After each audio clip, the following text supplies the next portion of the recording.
Në shtëpinë e Big Brother Kosova emocionet shpesh marrin formë të çrregull. Xhelozia vishet si pasion, kontrolli quhet për kujdesje dhe fjalët e ashpra justifikohen me arsyen më të vjetër në botë, e bëj se të dua. Por ka një kufi që nuk mund të ngatërohet me lojën. Ai kufi quhet dhunë. Ngjarja mes Limit dhe Dolces e kaloi pikërisht këtë kufi. Një zgjim i ashpër, fyerje, përpjekje për ta justifikuar agresionin me shprehje të vjetra popullore, me idenë se kush të shan e të lëndon, të do më shumë.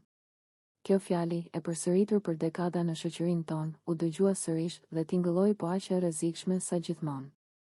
Dolce nuk ishte personazh i një drame, ishte një grua e trembur që u përball me një sjellje poshtëruese në vendin ku duhej të ndiej e sigurt. Trupi i saj u bë terren ku dikush tjetër shkarkoi pasigurinë. Sytë e saj të hutuar treguan më shumë se çdo fjalë, dhuna nuk ka asnjë lidhje me dashurinë. Banorët reaguan të tronditur. Disa u përpoqën ta qetësonin situatën, të tjerë e kundërshtuan hapur Limin. Për herë të parë loja u ndal dhe në qendër doli një debat shumë më i madh se nominimet. A kemi ende guxim të quajmë dashuri atë që është poshtërim? Limi u përpoq të mbrojë me fraza që shoqëria i ka ushqyer për vite, se ishte xhelozi, se ishte nerv, se burri e mbron gruan me forcë. Por fjalët e tij nuk gjetën jehon. Dhuna nuk mbrohet dot me folklor. Produksioni ndërhyri jo për të krijuar spektakël, por për të vendosur kufi. Psikologu i shtëpisë foli hapur me banorët për ciklin e abuzimit, fillon me fyerje, vazhdon me kontroll, përshkallëzohet në prekje të dhunshme dhe më pas kërkon falje në emër të dashurisë. Pikërisht ky cikël mban të bllokuara mira gra jashtë atyre mureve. Dolce gjeti zërin e saj disa orë më vonë. Ajo tha qartë: dashuria nuk më zgjon me frikë. Nuk dua askënd që më ul. Fjalët e saj u bën manifest për shumë gra që po e ndiqnin nga jashtë. Në rrjetet sociale shpërthyen mesazhe mbështetjeje, kujtime personale, histori të hes. Ftura dhune që për herë të parë gjetën guxim të flasin. Kjo ngjarje tregoi se Big Brother nuk është vetëm pasqyrë loje, por edhe pasqyrë shoqërie. Aty u përplasën dy botë, njëra që ende beson se dashuria arsyeton gjithçka, dhe tjetra që thot me zë të lartë se dashuria pa respekt nuk është dashuri. Limi u detyrua të përballet me përgjegjësinë e veprimeve të tij. Të kërkosh falje nuk mjafton kur dike ke trembur. Duhet të pranosh gabimin, të kërkosh ndihmë profesionale dhe të mësosh forma të shëndetshme komunikimi. Kjo është rruga e vetme. Dolce, nga ana tjetër, u kthye në simbol qëndrueshmërie. Ajo refuzoi normalizimin e dhunës dhe tregoi se dinjiteti nuk negociohet. Në atë shtëpi, përtej kamerave, u dha një mësim që vlen për çdo derë jashtë saj. Askush nuk të ha mishin e ta ruan kockën. Kush të lëndon, nuk të mbron, të dëmton. Nata e asaj ngjarjeje mbylli një kapitull iluzionesh dhe hapi një diskutim të domosdoshëm për shoqërinë tonë. Dashuria nuk ka shuplaka, nuk ka fyerje, në. Dy plagë në një divan, Labinoti, Benita dhe lotët që nuk mbahen me premtime. Ka biseda që nuk i përkasin spektaklit. Ato nuk janë për kamera, as për vota, as për lojë. Janë biseda që dalin nga thellësia e jetës, nga ato vende ku njeriu nuk aktron dot. Një e tillë ndodhi mes Labinotit dhe Benitës, një mbrëmje kur shtëpia e Big Brother Kosova u mbush me një heshtje që dhemte.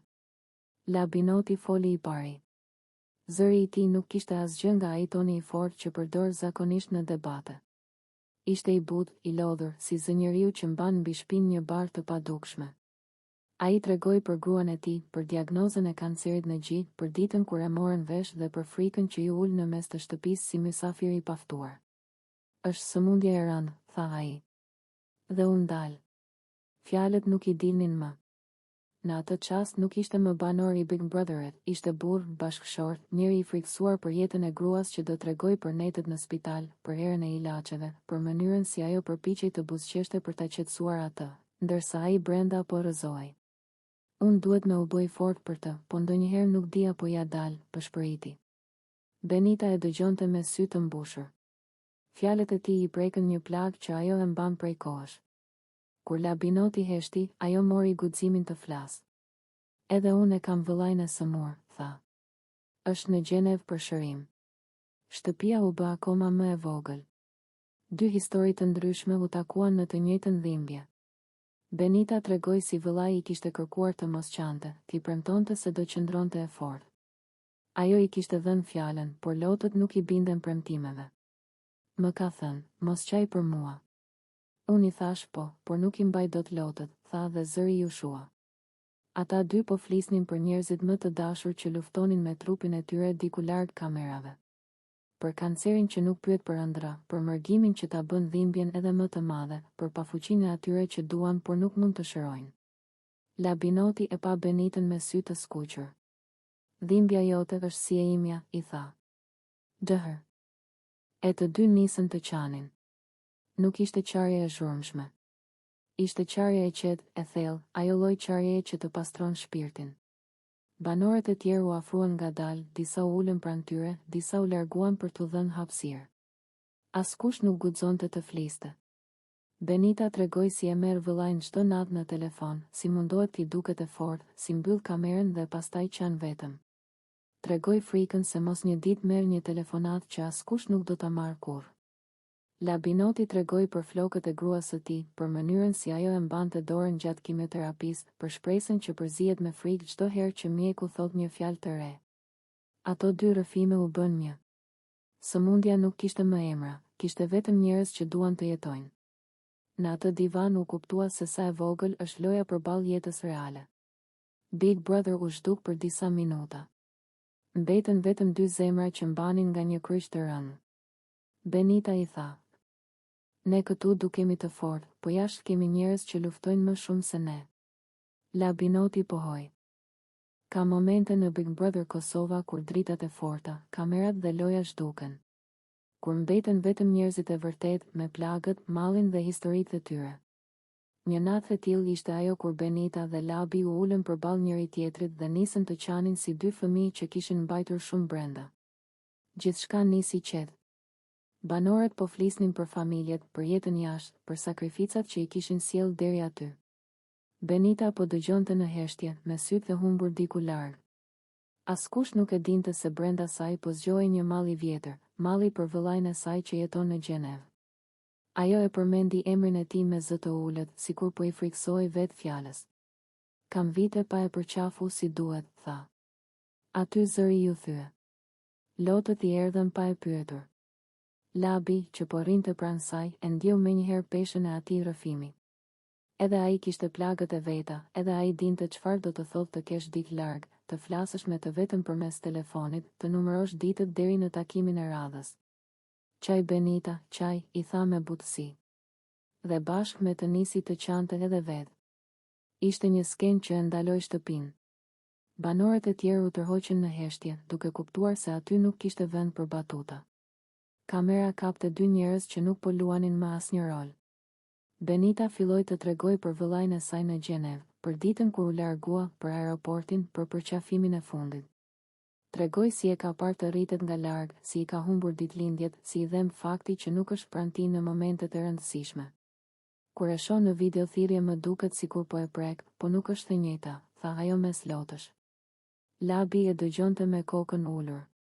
Fjalët e saj i prekën një tel të fshehtë edhe brenda tij. Ai nisi të flasë për familjen e vet, për netët kur njeriu bën të fortin, por brenda është i coptuar. Lotët e tij nuk ishin vetëm për Benitën, ishin edhe për veten. Ata dy u bën pasqyrë e njëri tjetrit. Sa më shumë fliste Benita, aq më shumë qante Labi. Sa më shumë qante Labi, aq më e lirë ndjej ajo të nxirrte. Dhimbjen jashtë. Në atë divan u përplasën dy histori mërgimi. Historia e mirë a familjeve shqiptare që jetojnë mes dy vendeve, mes dy zemrave, mes dy kohëve. Gjeneva për Benitën nuk ishte thjesht një qytet, ishte simbol i largësisë.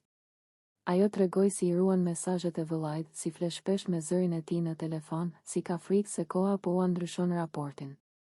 Kam frikë mos një ditë s'do kemi më çka me fol, pëshpëriti.